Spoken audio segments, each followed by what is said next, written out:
Salut, bienvenue sur Patchwork. Dans la vidéo d'aujourd'hui, on va parler d'un milieu qui agite les passions dans certains coins d'internet, au moins autant qu'il inspire l'indifférence partout ailleurs. Celles et ceux qui y prennent part se vivent comme porteurs d'une mission spéciale, qui transcende les orientations politiques et positions sociales. Aujourd'hui, il va être question des formes que le militantisme pour la science prend dans l'espace public. On va parler de la zététique en ligne.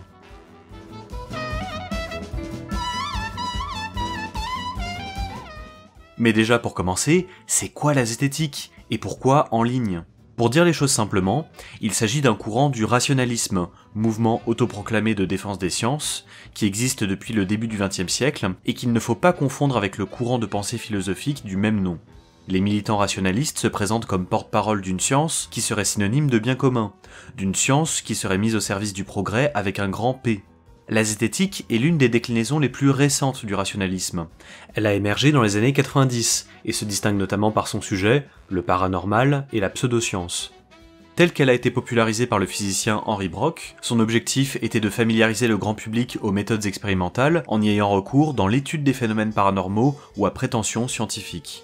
C'est ainsi que la zététique s'est construite au fil des décennies sur la base d'une multitude d'associations et de collectifs, de manière à promouvoir la science dans l'espace public. Si je parle de zététique en ligne, c'est que ce courant du rationalisme s'est fait une place de choix sur internet dès la fin des années 90. Ça a d'abord été des listes mail, puis des forums et autres blogs, pour finalement donner dans les années 2010 un groupe Facebook zététique, ainsi que plusieurs chaînes YouTube se revendiquant plus ou moins directement de cette appellation. Parmi les figures publiques de cette zététique en ligne, on trouve la tronche en biais, Hygiène Mentale ou encore Monsieur Sam. De fil en aiguille, elle en est venue à aborder une multitude de sujets, du complotisme à la religion, en passant par les mouvements sectaires. Il y aurait beaucoup de choses à dire de cette zététique en ligne, mais pour la vidéo d'aujourd'hui, je vous propose de revenir sur l'une de ses inspirations les moins connues. À votre avis, quel est le point commun entre ces interviews récentes de la tronche en biais et ces vieilles émissions du balado sceptique ? Par quel mouvement sont passés le comédien Ricky Gervais, qu'on a pu retrouver chez Hygiène Mentale, et le militant sceptique Anthony Magnabosco, qui a beaucoup inspiré Monsieur Sam? Je vous le donne dans le mille, il s'agit du New Atheism. Le New Atheism, c'est un mouvement de promotion de l'athéisme né aux États-Unis dans les années 2000, qui a beaucoup inspiré outre-Atlantique, et dont l'une des figures les plus connues est sans doute le biologiste Richard Dawkins. Les parallèles à faire avec la zététique en ligne sont nombreux, et c'est pourquoi je vous propose aujourd'hui de nous plonger dans la littérature scientifique consacrée à ce mouvement. En bref, j'aimerais vous parler des inspirations américaines de la zététique en ligne. Ah oui, et il faut aussi que je vous dise, cette vidéo est le produit d'une collaboration entre les copains du Malin Génie et moi-même. Coucou, Sabiche. Pendant que j'épluchais les livres et articles consacrés au New Atheism, Omar et Adrien se sont intéressés à plusieurs problématiques qui traversent la zététique en ligne. Son aspect communautaire, la place du débat en son sein, ou encore son rapport aux sciences. Pour en savoir plus sur le mouvement rationaliste français et ses déclinaisons contemporaines, je vous renvoie vers leur vidéo jumelle à celle-ci. Cette collab est le fruit de plusieurs mois de recherche, de réflexion et d'écriture. Alors si jamais vous voulez nous soutenir, l'un des gestes les plus simples pour vous et importants pour nous, c'est de faire de l'engagement. Les j'aime, les commentaires, les partages. Merci d'avance pour tout ça. Mais bref, revenons à nos moutons. On pourrait sans doute me dire que la démarche que je vous propose, d'analyser le New Atheism pour comprendre la zététique en ligne, est la voie la moins évidente. Si on a pu constater que certaines figures du New Atheism avaient pu inspirer la zététique en ligne, peut-on vraiment projeter des analyses concernant la première sur la seconde sans risquer les approximations? Bah en effet, c'est un risque auquel on va devoir être attentif dans la vidéo d'aujourd'hui. Et quand bien même il y aurait des ressemblances, nous devons les prendre avec beaucoup de prudence, y voir des pistes à explorer plutôt que des grandes vérités.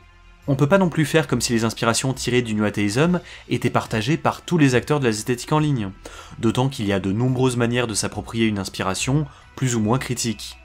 Mais la démarche n'en est pas pour autant vaine.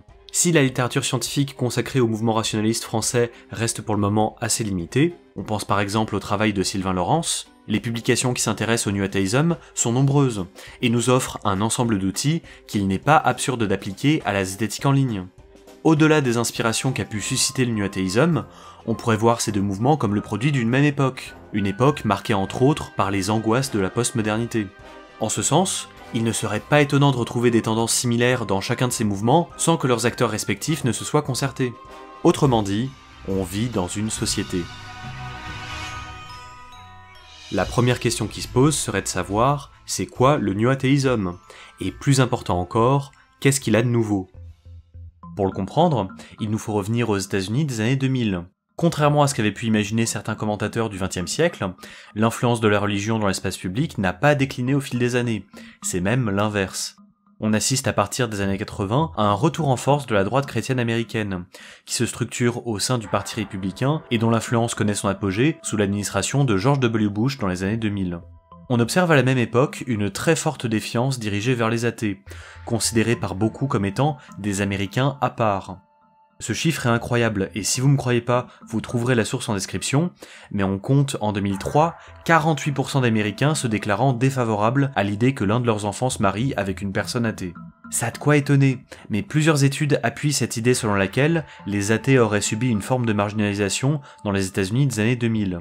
Parallèlement à ça, les attentats du 11 septembre 2001 marquent durablement l'Amérique. Ces événements, mais surtout la manière dont ils ont été médiatisés, ont amené un nombre croissant d'Américains à considérer les musulmans comme des ennemis de l'intérieur, et l'islam comme un danger à combattre. Pas juste Oussama Ben Laden, Al-Qaïda ou le terrorisme islamiste, mais genre les musulmans. Ce qui a permis de justifier un certain nombre de lois liberticides comme le Patriot Act et les interventions impérialistes et meurtrières des États-Unis en Afghanistan et en Irak. C'est donc dans ce contexte particulièrement tendu qu'émerge le New Atheism. Il s'agit d'un mouvement très largement centré sur les États-Unis, mais présent aussi au Canada et au Royaume-Uni. Il se structure autour de plusieurs grandes figures, parmi lesquelles on retrouve le biologiste Richard Dawkins, le philosophe Daniel Dennett, le neurobiologiste Sam Harris et le journaliste Christopher Hitchens. On les appelle parfois les 4 cavaliers, surnom qu'ils se sont eux-mêmes donnés à la suite d'une discussion les ayant réunis en 2007, en référence à l'Apocalypse de Saint Jean. C'est à travers une série d'interventions télévisées, de conférences, mais surtout de livres à succès, qu'ils se sont fait connaître auprès du grand public. La fin de la foi de Sam Harris paru en 2004, Briser le charme de Daniel Dennett paru en 2006, Dieu n'est pas grand de Christopher Hitchens paru en 2007, et enfin Pour en finir avec Dieu de Richard Dawkins paru en 2008. Que des best-sellers. Ce qu'il faut comprendre concernant le New Atheism, c'est qu'on n'a pas affaire à une organisation unique et structurée, mais à une multitude de campagnes, d'associations et de forums en ligne qui se sont développés sous l'impulsion d'une poignée d'auteurs à succès, avant de gagner une forme d'autonomie relative vis-à-vis de ces derniers. À ce propos, le développement d'Internet a joué un rôle central, puisque ça a permis à des groupes et des individus isolés les uns des autres de se réunir pour échanger et agir. Le mouvement en lui-même est donc assez large, et ses contours ne sont pas forcément très bien délimités, mais on peut quand même relever un certain nombre de thèmes communs à la plupart de ses membres. Déjà, on y retrouve une vision du monde naturaliste, selon laquelle il serait possible d'accéder au monde naturel et de le comprendre par l'usage de la science. Dans cette perspective, les sciences naturelles apparaissent comme le meilleur, quand ce n'est pas carrément le seul outil à notre disposition. Ensuite, une idée forte du New Atheism est qu'il faut combattre les croyances et doctrines religieuses sur le terrain des affirmations que ces dernières portent sur la nature. Par exemple, lorsqu'une personne religieuse prétend que la prière pourrait guérir certaines maladies, elle doit être capable de le prouver. Enfin, un dernier point pas moins important concerne le regard porté sur la religion elle-même, qui n'est pas seulement considérée comme fausse, mais aussi irrationnelle, voire pathologique et dangereuse. Selon les figures du New Atheism, la religion serait responsable en première instance de nombreuses injustices, discriminations et violences partout dans le monde, hier comme aujourd'hui. Il découle de tout ça une vision offensive de l'athéisme, qui s'oppose à la religion jusque dans ses manifestations les plus modérées. Chaque discours religieux doit être questionné, car il existerait un continuum de la foi qui unit les croyants les plus pacifistes à ceux dont l'expression religieuse est la plus violente. Et l'outil par excellence pour ça, c'est la science. Mais quelque chose à avoir en tête lorsqu'on cherche à comprendre ce que le New Atheism a de nouveau, c'est que ce nom a été donné au mouvement par une personne qui lui est extérieure, dans le but de le dénigrer. Dit comme ça, c'est étonnant, mais l'expression New Atheism vient d'un article qui avait pour but de souligner le caractère supposément dogmatique, intolérant et inutilement agressif de cette nouvelle forme d'athéisme qui dépasse les bornes franchement. Mais du coup, est-ce qu'il y a quelque chose de nouveau ? Comme le souligne le politiste Stephen Kettel, la plupart des arguments philosophiques et critiques de la religion déployés par les nouveaux athées n'ont rien de nouveau, comme le fait de relever les contradictions qui existent entre affirmations religieuses et savoir scientifique. Et du point de vue de sa virulence, le New Atheism n'est pas sans rappeler celle qui a pu être observée par le passé, chez d'autres figures de l'athéisme, comme Bertrand Russell qui expliquait en 1927 que le christianisme est le principal ennemi du progrès moral dans le monde. En fait, S'il y avait une nouveauté à mettre en évidence dans le New Atheism, elle serait à chercher dans le type de militantisme politique qui l'accompagne. Contrairement à l'athéisme qui avait pu exister dans les pays anglophones jusque-là, le New Atheism se démarque par un agenda politique très ambitieux, qui inclut notamment la séparation des églises et de l'État, l'égalité civique et légale, ou encore la promotion de l'athéisme dans l'espace public. Un agenda qui n'est pas sans rapport avec le retour en force de la religion et la marginalisation des athées qu'on a évoqué plus tôt aux États-Unis. C'est ainsi que le New Atheism a pris la forme d'un mouvement en ligne, décentralisé et non hiérarchique, d'une ampleur relativement inédite dans l'histoire de l'athéisme, se développant bien au-delà des 4 cavaliers. Il faut cependant noter la faible capacité de ces organisations à mener des campagnes victorieuses, notamment en raison de la fragmentation du mouvement et de son financement limité en comparaison avec ses adversaires religieux. Si l'influence qu'a eu le New Atheism sur les institutions n'est pas inexistante, elle est restée très faible. C'est sans doute sur le volet culturel de son action que le mouvement a été le plus efficace, puisqu'il a réussi à constituer une communauté athée à part entière. Il a fallu pour ça tout un travail de construction d'une identité propre, basée notamment sur le sentiment d'appartenance au groupe. Cela s'est fait grâce à des rassemblements, conférences et conventions qui ont contribué à transformer l'athéisme en un mouvement social plus large. Ça s'est aussi manifesté par des campagnes de visibilité diverses et variées, qui ont pris la forme de publicité agressive et de coming out athée.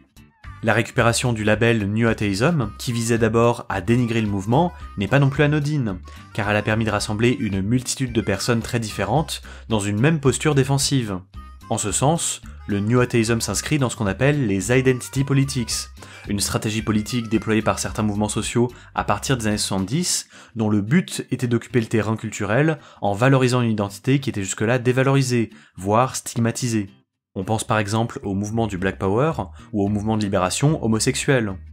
Cette stratégie déployée par les militants du New Atheism a été très efficace, puisqu'au fil des années, les groupes et espaces de discussion se sont multipliés, et s'est constitué un sentiment d'appartenance à une communauté athée bien plus large, à laquelle ont été associés slogans et valeurs. De cette façon, le mouvement athée a énormément gagné en visibilité, et a glissé d'une forme institutionnelle assez réduite, centrée sur les affaires légales, à une forme culturelle plus massive, centrée sur des espaces de discussion. Il faut reconnaître au livre à succès des 4 cavaliers et autres figures du mouvement d'avoir donné un cadre commun à ces espaces, qui ont eux-mêmes servi de marchepied vers les associations et collectifs athées. De manière plus générale, l'essor du New Atheism a participé de l'essor d'autres mouvements dont il est plus ou moins proche. On pense par exemple au mouvement sceptique anglophone, dont on considère parfois que le New Atheism est une branche, ou encore les Bright, qu'on pourrait traduire par éclairé, mouvement qui découle directement du New Atheism et qui promeut une vision plus positive de l'athéisme. On peut également citer plusieurs figures qui se sont rapprochées du New Atheism au fil du temps, comme le psychologue Steven Pinker et le physicien Lawrence Krauss. Mais une fois atteint ce degré de visibilité, les enjeux ont pas mal évolué, et s'est posé la question des stratégies employées au sein du mouvement. C'est ainsi qu'ont émergé de nombreux débats, parmi lesquels celui du ton à employer pour parler de religion, des sujets que devraient ou non aborder les militants athées, ou encore des alliances à construire hors du mouvement. Parmi les craintes exprimées par certains militants athées, comment s'assurer que les approches les plus agressives n'entachent pas leur image publique. Parallèlement à ça, la croissance du mouvement a fait que de plus en plus de personnes sans bagage scientifique ont été amenées à se revendiquer de la science. Mais ce qui a d'abord été vécu comme un succès populaire pour le New Atheism s'est peu à peu transformé en risque. Celui que la science comme marqueur d'identité ne serve plus qu'à légitimer les opinions de ceux qui s'en revendiquent, indépendamment de la littérature scientifique concernée. En d'autres termes, de plus en plus de personnes ont été amenées à se dire « je suis du côté de la science, donc j'ai raison ». C'est ainsi que tout en se revendiquant d'une démarche scientifique, le New Atheism a participé à diluer cette dernière dans un ensemble de marqueurs relativement superficiels. Les bénéfices qu'a eu le mouvement pour la science ne vont vraiment pas de soi, et mériteraient d'être questionnés. Tous ces débats auraient pu participer de la vitalité du mouvement, et c'est en partie ce qui s'est passé. Mais le problème, c'est qu'en même temps qu'elle a permis de développer le mouvement, la construction d'une identité commune athée a produit une frontière très marquée entre les membres du groupe et les personnes qui lui sont extérieures. La définition de ce qu'est le New Atheism est ainsi devenue un sujet très sensible, qui a amené avec lui son lot de conflits et de schismes. Pour un certain nombre de points, on aurait sans doute pu en appeler à une diversité des tactiques, même si cet argument est trop souvent invoqué pour ne pas avoir à prouver qu'une tactique fait vraiment plus de bien que de mal. Mais pour le reste, les avis minoritaires se sont très vite confrontés à des réactions très hostiles. Ces positions critiques se sont ainsi vues accusées de faire dériver le mouvement vers des combats qui ne sont pas les siens, et de mettre plus d'énergie dans l'évolution de l'athéisme que dans sa promotion. C'est le cas par exemple du blog Atheism+, qui a pendant un temps aspiré à un rapprochement entre athéisme et justice sociale, mais dont les positions féministes et antiracistes ont été accueillies avec dédain et moquerie au sein de la communauté, ce qui a amené à de profondes divergences. La manière de maintenir la cohésion de la communauté a souvent été d'en appeler à l'unité autour d'une cause commune et contre un ennemi commun. Mais est-ce que la grande faille du New Atheism n'aura pas été de construire un mouvement sur la base de l'athéisme, alors que ce dernier reflète des dizaines de positions différentes et parfois même irréconciliables, entre celles et ceux qui se représentent l'athéisme comme un style de vie d'un côté, et celles et ceux qui y voient un engagement politique de l'autre? Bref, on peut déjà faire un premier bilan des aires de famille entre New Atheism et zététique en ligne. On retrouve chez l'une comme chez l'autre une même construction communautaire centrée sur internet et des débats très semblables. Qui fait partie de la communauté? Doit-on être agressif avec les personnes jugées irrationnelles? Quels sujets doivent être abordés ou pas? Nous pensons qu'une analyse critique de l'usage qui est fait des politiques de l'identité serait extrêmement bénéfique au rationalisme, car comme on l'a vu dans le cas du New Atheism, cette stratégie n'est pas sans risque. Pas seulement pour dénoncer les soi-disant dérives du progressisme que certains tenants voient partout, mais de manière à mener un travail d'autocritique qui nous semble nécessaire. Et quand on dit ça, on ne s'adresse pas qu'aux zététiciens désireux de réfléchir à leurs pratiques, mais aussi aux déçus de la zététique qui pourraient vouloir se réfugier dans une autre identité. Pour aller plus loin là-dessus, nous vous renvoyons vers notre vidéo. On peut également noter que le rapport que chacun des deux mouvements entretient à son sujet d'intérêt est assez similaire. On retrouve dans la zététique en ligne une inquiétude face à la montée de la pseudoscience, qui n'est pas sans rappeler celle du New Atheism vis-à-vis de la religion, l'une et l'autre étant placées sous le signe de l'irrationalité. Pour mieux comprendre ce parallèle, je vous propose de revenir sur l'idéologie du New Atheism. Au vu de ce qu'on sait maintenant sur le New Atheism, il serait tentant de se représenter ce mouvement comme une forme de réaction face à la montée de la religion. Mais selon le sociologue Stéphane Ledroux, les choses sont un peu plus compliquées que ça. De son point de vue, on peut se représenter le New Atheism non comme le pinacle de la raison, mais comme un système de pensée à part entière, ce qu'on appelle parfois dans son sens le plus faible, une idéologie. Alors dans l'idée, pourquoi pas? Mais qu'est-ce que cette affirmation apporte de nouveau dans notre compréhension du New Atheism? Je préfère le préciser d'emblée, dire que le New Atheism est une idéologie n'est pas suffisant pour le rejeter, et ça veut pas non plus dire que finalement tout se vaudrait. Par contre, si on a pu voir que le New Atheism se présente comme une forme de résistance face à la religion, le comprendre en termes d'idéologie nous permet de l'analyser pour ce qu'il est aussi et surtout, une structure de croyances et d'attitudes qui détermine la manière dont la connaissance est construite et interprétée pour légitimer une forme d'autorité.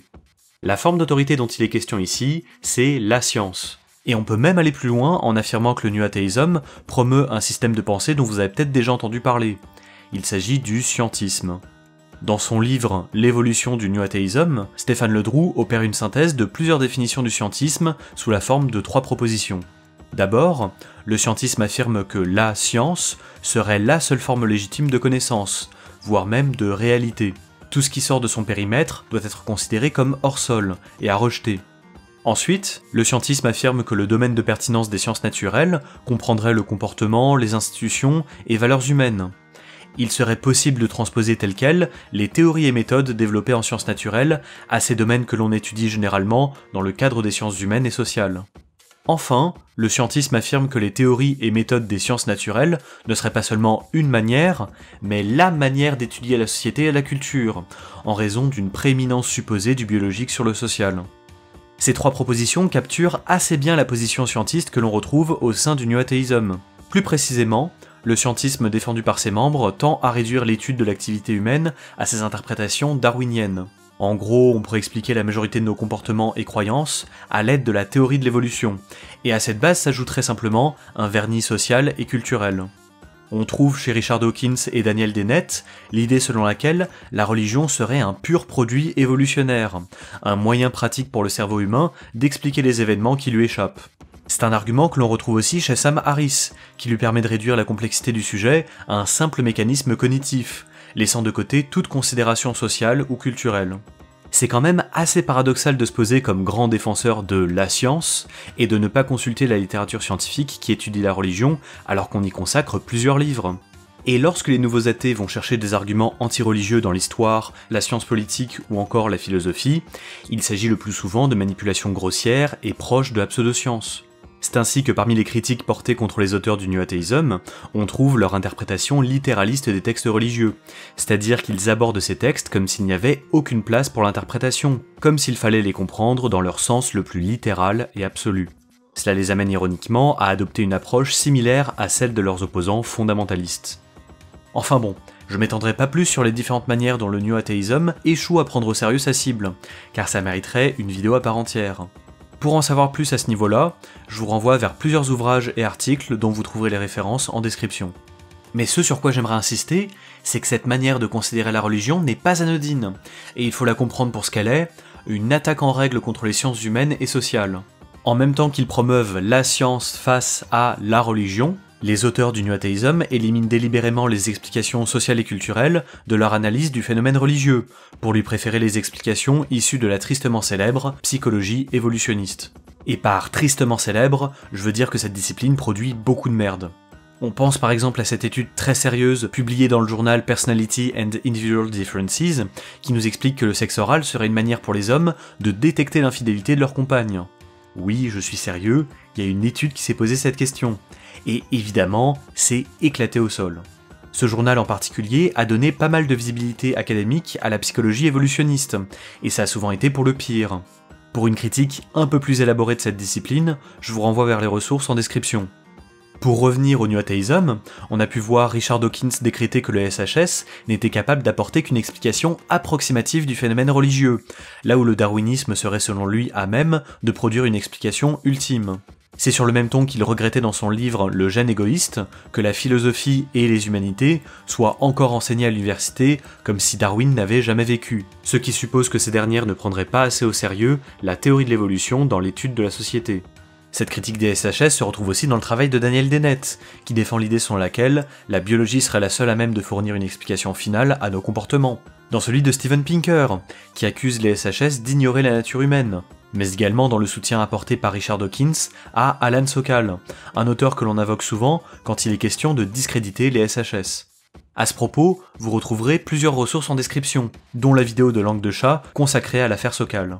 C'est allé à un point tel que Sam Harris a prétendu pouvoir déterminer une morale entièrement basée sur la neuroscience, sous les applaudissements des autres figures du mouvement, sauf Daniel Dennett, qui, seul philosophe dans la salle, a commencé à être un peu gêné. C'est selon la même logique qu'on a pu voir des figures du mouvement comme Lawrence Krauss et Neil deGrasse Tyson déclarer la philosophie obsolète, purement et simplement. L'usage fait de la psychologie évolutionniste par les auteurs du New Atheism n'est finalement pas un hasard, puisque les fondateurs de cette discipline prétendaient dans ces textes inauguraux qu'elle pourrait se substituer à un prétendu modèle standard des sciences sociales. Ce qu'il faut avoir en tête, c'est qu'un tel modèle n'existe pas. Il s'agit tout au plus d'un homme de paille élaboré par certains auteurs affirmant que le SHS s'entêterait à nier le biologique. Un casus belli inventé de toutes pièces, de manière à éliminer ces dernières. La question qui se pose face à tout ça, c'est pourquoi sont-ils aussi méchants ? Plus précisément, pourquoi ce mépris envers les SHS ? Déjà, on peut préciser que ce sont les sciences qui ne se conforment pas à l'épistémologie des sciences naturelles qui tentent à s'attirer le dédain des nouveaux athées. Ça se retrouve notamment dans la référence constante au philosophe des sciences Karl Popper. Ensuite, pour comprendre cette offensive, il nous faut revenir au fondement du New Atheism. Comme on a pu le voir, ce mouvement porte une idéologie scientiste. Or, il se trouve qu'au cours de la deuxième moitié du XXe siècle, les SHS ont apporté un certain nombre de réflexions mettant à mal le statut privilégié de la science. On pense à des autoristes comme l'historien Thomas Kuhn, le sociologue David Blur, ou encore la philosophe Donna Haraway. Quelque chose à bien comprendre, c'est qu'une fois passées toutes ces critiques, il est encore possible de faire de la science. Une science qui perd de ses prétentions à la neutralité, mais vis-à-vis de laquelle on gagne un recul critique très précieux. J'ai pas le temps de développer tout ça ici, mais vous trouverez en description des sources pour aller plus loin. Malheureusement, cette déstabilisation de la science avec un grand S a été très mal vécue par les membres du New Atheism. Pourquoi me direz-vous ? Bah ça, c'est parce que ces représentants entretiennent un rapport au monde très particulier. De leur point de vue, l'histoire humaine serait à comprendre comme une lente progression de la raison scientifique face à l'obscurantisme. Il s'agit d'une vision directement héritée des Lumières, que l'on peut qualifier de téléologique, c'est-à-dire qu'elle donne une finalité à l'histoire. Dans le cas présent, cette finalité, c'est la modernité occidentale. Cette dernière correspondrait au plus haut degré de civilisation et aurait pour vocation de s'imposer au monde entier, au-delà des frontières et des cultures. Progrès scientifique et progrès humain sont considérés comme cheminant ensemble, main dans la main. Si on a pu voir que la religion, identifiée comme un vestige du passé prémoderne, apparaît aux yeux des nouveaux athées comme une menace portée contre ce processus, la critique de la science parfois qualifiée de postmoderne apparaît comme une autre menace à combattre. On pourrait ainsi considérer le New Atheism comme relevant d'une forme de fondamentalisme athée. Je vous rassure tout de suite, l'objectif n'est pas de renvoyer dos à dos religion et athéisme de manière parfaitement gratuite. Mais contrairement à ce qu'on entend parfois, le fondamentalisme ne se résume pas à la réémergence d'une forme ancienne de religion dans le champ politique. Il s'agit aussi et surtout d'une expression de la modernité. Sans modernité, pas de fondamentalisme, pas de réaffirmation de l'autorité religieuse en réaction à la sécularisation de la société. Mais comme le suggère la sociologue Grace Davy, on peut même aller plus loin en affirmant que certaines idéologies ne relevant pas de la religion mais de la science peuvent représenter une forme de fondamentalisme. Plutôt que de réaffirmer la vérité des textes religieux, ce fondamentalisme scientiste chercherait à réaffirmer la vérité universelle des textes scientifiques, compris comme sacrés. En ce sens, le fondamentalisme serait à comprendre comme une tentative de recréer de la certitude et de l'autorité face à la crainte du relativisme qui caractérise la modernité tardive. C'est la mise en question de plus en plus forte de la possibilité d'une vérité absolue, qu'elle soit religieuse ou séculière, qui produit les fondamentalismes. Pour cette raison, la religion et une partie des sciences humaines et sociales sont perçues par le New Atheism comme des menaces à combattre, car mettant en danger l'autorité universelle de la science. Au final, cette idéologie scientiste qui caractérise le New Atheism fait écho à certains discours que l'on peut retrouver dans la zététique en ligne. Il arrive régulièrement que des disciplines comme les sciences cognitives ou la biologie évolutionnaire prennent le pas sur les sciences humaines et sociales, sur des sujets où ces dernières seraient pourtant pertinentes. On pense par exemple aux sciences de l'éducation, grandes oubliées de la zététique, alors même que celle-ci étudie l'éducation à l'esprit critique, ou encore les sciences de l'information et de la communication, qui traitent notamment de l'éducation aux médias. Cet effacement s'accompagne parfois d'une franche hostilité vis-à-vis des SHS, ou au moins une partie d'entre elles qui sont jugées idéologisées, anti-sciences ou postmodernes. Après, il nous faut aussi admettre que la recherche de la certitude est quelque chose d'assez compréhensible, et on aurait tort d'analyser ça comme une insuffisance personnelle de la part des nouveaux athées et des zététiciens. En revanche, là où il est parfois nécessaire de les confronter, c'est dans les conséquences concrètes de cette posture. Comme l'ont souligné avec brio Gaël Violet et Ce n'est qu'une théorie sur le site Zététique Métacritique, la tendance au scientisme de la zététique en ligne a un certain nombre d'implications du point de vue politique. On peut donc se poser la question de quel bord est le New Atheism ? Pour essayer de le comprendre, je vous propose de voir ce que la littérature nous dit à ce sujet. Déjà, il faut bien avoir en tête que les critiques portées contre le New Atheism ont été très nombreuses, et la virulence affichée du mouvement contre la religion n'y est sans doute pas pour rien. Parmi ces critiques, on retrouve de nombreux théologiens venant à l'affrontement avec les 4 cavaliers. Mais si ce débat occupe une place importante, beaucoup de réponses faites au mouvement s'intéressent aussi à son positionnement politique. On a ainsi pu voir le New Atheism accusé d'être réservé à une élite d'hommes blancs bourgeois, et de porter une vision du monde pouvant tendre vers le conservatisme. Si certaines de ces accusations ont pu être formulées dans le but de discréditer le mouvement, ça ne suffit pas à les balayer dans leur ensemble, d'autant que parmi les critiques formulées contre le New Atheism, un grand nombre d'entre elles ont été émises depuis le mouvement lui-même. Il s'agit d'un secret de polichinelle, mais le New Atheism a beaucoup souffert du sexisme et du racisme qu'il traverse. Faire la liste de toutes les sorties problématiques qui ont pu parsemer le mouvement serait trop long. Et pour en avoir un compte-rendu plus complet, je vous renvoie vers l'article du site Salon consacré à cette question. Pour l'analyse qui nous occupe aujourd'hui, je vais plutôt revenir sur l'une des affaires qui a le plus fait parler d'elle. Il s'agit de l'Elevator Gate. Tout part d'une vidéo YouTube publiée par la militante sceptique Rebecca Watson en 2011, dans laquelle celle-ci faisait part du sexisme latent au sein de la communauté. Cette intervention a provoqué beaucoup de réactions du côté des nouveaux athées, notamment de la part de Richard Dawkins, qui y a directement répondu pour se moquer de Watson. Il s'est fendu d'une lettre nommée ironiquement « Dear Muslima », dans laquelle il compare les violences sexistes subies par une hypothétique femme musulmane à ce que rapportait Watson dans son témoignage, de manière à relativiser ce que cette dernière avait à dire, comme si l'un rendait l'autre plus acceptable. On retrouve dans cette controverse 2 problèmes majeurs du New Atheism, le sexisme latent de certaines figures du mouvement, ainsi que leur obsession pour l'islam. C'est cette dernière inclination qui a amené de nombreux nouveaux athées à considérer que l'islam était la cause principale de ce qui se fait de mal dans le monde, au premier rang desquels Sam Harris. On a ainsi pu les voir Christopher Hitchens et lui-même défendre les interventions américaines en Afghanistan et en Irak en 2001 et en 2003, ainsi que l'usage de la torture contre les personnes suspectées de terrorisme islamiste. Ce soutien apporté au gouvernement Bush a quelque chose d'assez paradoxal, quand on se rappelle le rôle joué par la droite chrétienne dans la montée du New Atheism. À ce propos, on peut reconnaître aux deux autres cavaliers une plus grande prudence vis-à-vis du militarisme américain, en particulier Dawkins, qui a été pour sa part explicitement critique de la politique extérieure des États-Unis. De la même manière, le sexisme latent du New Atheism s'est manifesté par des comportements plus que douteux, comme le soutien apporté par Lawrence Krauss et Steven Pinker à leur ami, l'homme d'affaires et criminel sexuel, Jeffrey Epstein. Ce n'est sans doute pas un hasard si plusieurs nouveaux athées, dont Neil Tyson deGrasse, Michael Shermer et Lawrence Krauss lui-même, ont par la suite été mis en cause pour des faits de harcèlement et agression sexuelle. Mon but ici n'est pas d'établir un catalogue, mais de vous donner à voir un aperçu des critiques faites aux membres du New Atheism. Et si la littérature consacrée au mouvement ne parle pas d'autres types d'oppression, comme le validisme ou la transphobie, il n'y a pas besoin de gratter bien longtemps pour en trouver.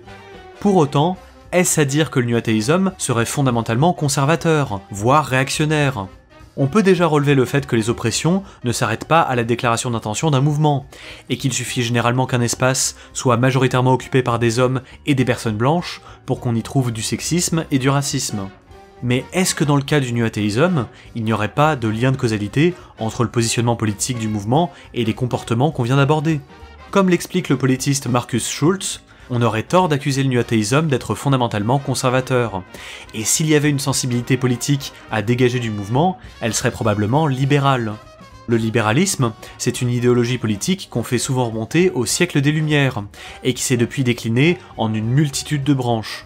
Dans sa forme classique, le libéralisme entend penser le monde sur la base d'un individu maître de son destin, qui prend part aux affaires publiques sur la base de la raison et du contrat. Cet individu dispose d'un certain nombre de droits naturels protégés par la loi, comme la vie, la liberté et la propriété. Si la religion est attaquée par les auteurs du New Atheism, ce ne serait pas par intolérance, mais en réaction à ce qui relève selon eux des manifestations nuisibles de la religion dans l'espace public. L'agenda politique défendu par le mouvement vise à ce que chacun et chacune puisse poursuivre sa propre conception d'une vie bien vécue. Et c'est pour cette raison qu'il s'oppose au système de valeurs qui serait jugé comme n'étant pas ouvert à l'échange. À ce propos, il y aurait probablement des liens à faire entre le libéralisme du New Atheism et le concept de société ouverte défendu par le philosophe Karl Popper. Comme lui, les nouveaux athées prônent une société contrôlée par la raison et l'esprit critique. Et si Popper identifie le totalitarisme comme la principale menace, les nouveaux athées penchent plutôt pour la religion. Mais affirmer que le New Atheism serait libéral, est-ce que ça signifie qu'il ne pourrait pas reconduire l'oppression subie par certaines catégories sociales ? Ce serait à mon avis se leurrer quant au potentiel émancipateur du libéralisme, qui, s'il n'est pas nul, s'avère assez limité. Cela se retrouve dans la manière que cette idéologie a de présenter le point de vue dominant comme relevant d'une forme de neutralité, une tendance que l'on retrouve bien dans le New Atheism. Si plusieurs figures du mouvement, comme Richard Dawkins, ont pu se déclarer en faveur du féminisme, il s'agit de sa déclinaison la plus libérale. Ce féminisme qui se concentre sur une égalité formelle des droits et un langage inclusif a été très largement critiqué par d'autres courants du féminisme, qui lui ont reproché de ne pas assez prendre au sérieux l'emprise de la domination masculine sur la sphère publique. Cette remarque pourrait être étendue au rapport du New Atheism aux autres rapports de domination, comme la classe, le handicap et la race. Le problème se pose de manière d'autant plus prégnante au sein du New Atheism qu'il s'avère être dominé sociologiquement par une population d'hommes blancs de classe moyenne. Pour cette raison, plusieurs militantes féministes ont été amenées à qualifier le mouvement de Boys Club. Il ne s'agit pas d'une attaque gratuite, mais du constat que l'agenda porté par les membres du New Atheism a été très largement construit par les hommes et pour les hommes. Et quand bien même les enjeux féministes seraient intégrés au mouvement, il reviendrait encore aux hommes de parler au nom des femmes, ces dernières étant très largement sous-représentées parmi les grandes figures. Quand des militantes sceptiques comme Rebecca Watson ont fait part du sexisme qu'elles subissaient au sein du mouvement, elles ont dû faire face à un retour de bâton très violent. C'est comme si le féminisme n'était invoqué par les membres du New Atheism que pour pouvoir bâcher les religions, en particulier l'islam, et que passé cet usage, les critiques émises par les militantes féministes ne représentaient plus à leurs yeux que des plaintes pénibles et inutiles. C'est finalement cette orientation libérale du New Atheism qui explique en dernier recours un certain nombre d'éléments qu'on a pu relever jusque-là. Si les nouveaux athées s'opposent de manière si virulente à une partie des sciences humaines et sociales, c'est notamment parce que les résultats produits par ces dernières remettent en cause les justifications qu'ils donnent à leur positionnement politique. C'est la thèse avancée par David Martin, qui explique que le scientisme porté par le New Atheism sert à légitimer le statu quo. En d'autres termes, cette idéologie est avant tout là pour défendre un système, le capitalisme libéral. La religion devient dans ce cadre responsable de la plupart des maux qui affectent la société, et il n'est alors plus nécessaire d'interroger les oppressions qu'on a pu évoquer. On trouve par ailleurs dans la psychologie évolutionniste portée par une part significative du New Atheism une véritable machine à statu quo, de nombreux membres du mouvement prenant les explications douteuses fournies par cette discipline comme une justification de l'ordre établi. On pourrait ainsi considérer que les inégalités hommes-femmes seraient le produit de l'évolution, et qu'il n'y a donc pas à s'inquiéter. Certains diront que les inégalités sont bonnes car naturelles, ou encore que si les inégalités ne sont pas sociales, on ne peut rien y faire. À ce propos, Richard Lewontin expliquait déjà en 1976 comment la sociobiologie, parent tombé en disgrâce de la psychologie évolutionniste, pourrait être utilisée pour faire passer hors du champ de la délibération démocratique certains sujets. Ce qui amène Stéphane Ledroux à insister sur le potentiel autoritaire et antidémocratique du New Atheism, en particulier lorsque l'autorité scientifique qu'elle cherche à réaffirmer en vient à faire sienne des sujets comme la morale et la politique.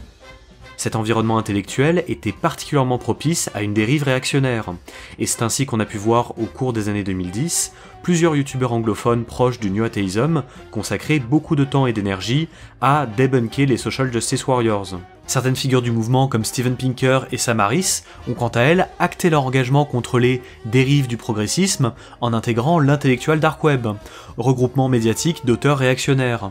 Les mêmes procédés employés par les 4 cavaliers contre la religion dans les années 2000 se sont ainsi retrouvés employés contre le féminisme, l'antiracisme et parfois l'anticapitalisme. Après tout, pourquoi lire la littérature scientifique quand il s'agit de sciences sociales ? On a assisté à une véritable déchéance du mouvement, qui a abouti à sa dissolution officieuse, et je crois qu'il va être temps de conclure. De la même manière que pour les parties précédentes, on retrouve dans le New Atheism les grandes lignes d'un certain nombre de remarques qui ont pu être adressées à la zététique en ligne ces dernières années. On pourrait faire la collection des discours et comportements oppressifs observés au sein du mouvement, notamment parmi ces figures de proue, mais ça serait malheureusement trop long. Il y a fort à parier qu'une bonne partie de la zététique en ligne se retrouve dans une gauche plutôt libérale, ce qui l'amène à reconduire les rapports sociaux à l'origine des différentes formes d'oppression, tout en critiquant leurs manifestations les plus violentes. On peut cependant reconnaître que si une part conséquente du New Atheism s'est tournée dans les années 2010 vers un agenda explicitement réactionnaire, cette tendance n'est pas aussi présente du côté de la zététique en ligne. On n'observe pas la même jonction entre extrême droite et scepticisme qui a pu être observée côté anglophone, même si au vu du contexte actuel, rien n'est joué.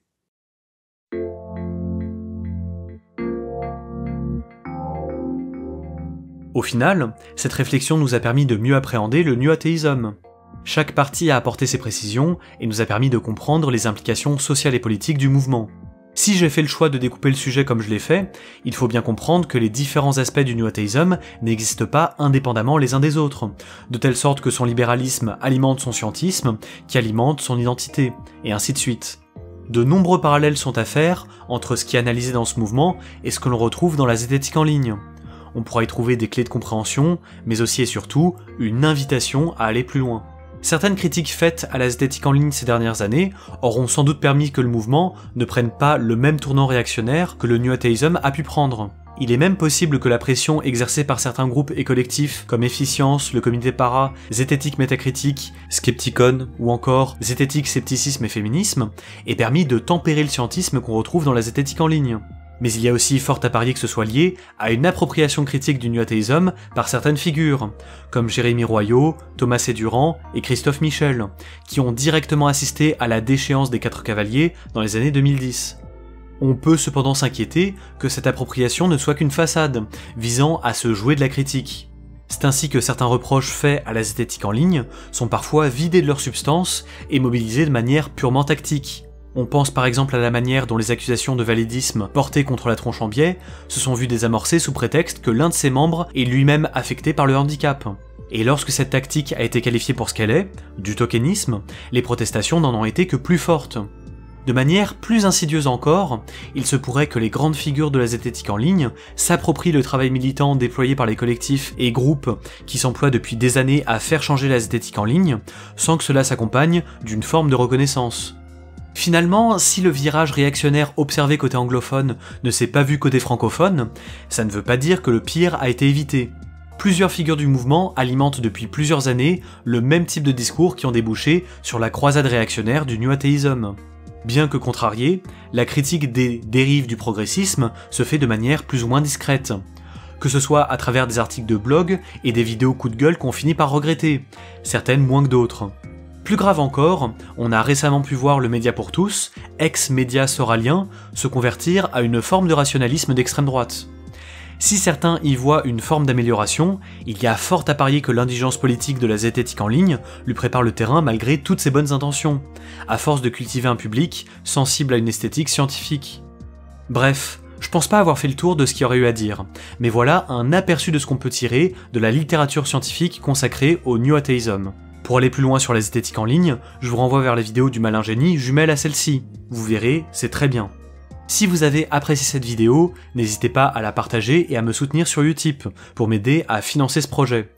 On se retrouve bientôt pour une prochaine vidéo, prenez soin de vous et prenez soin de vos proches, à plus!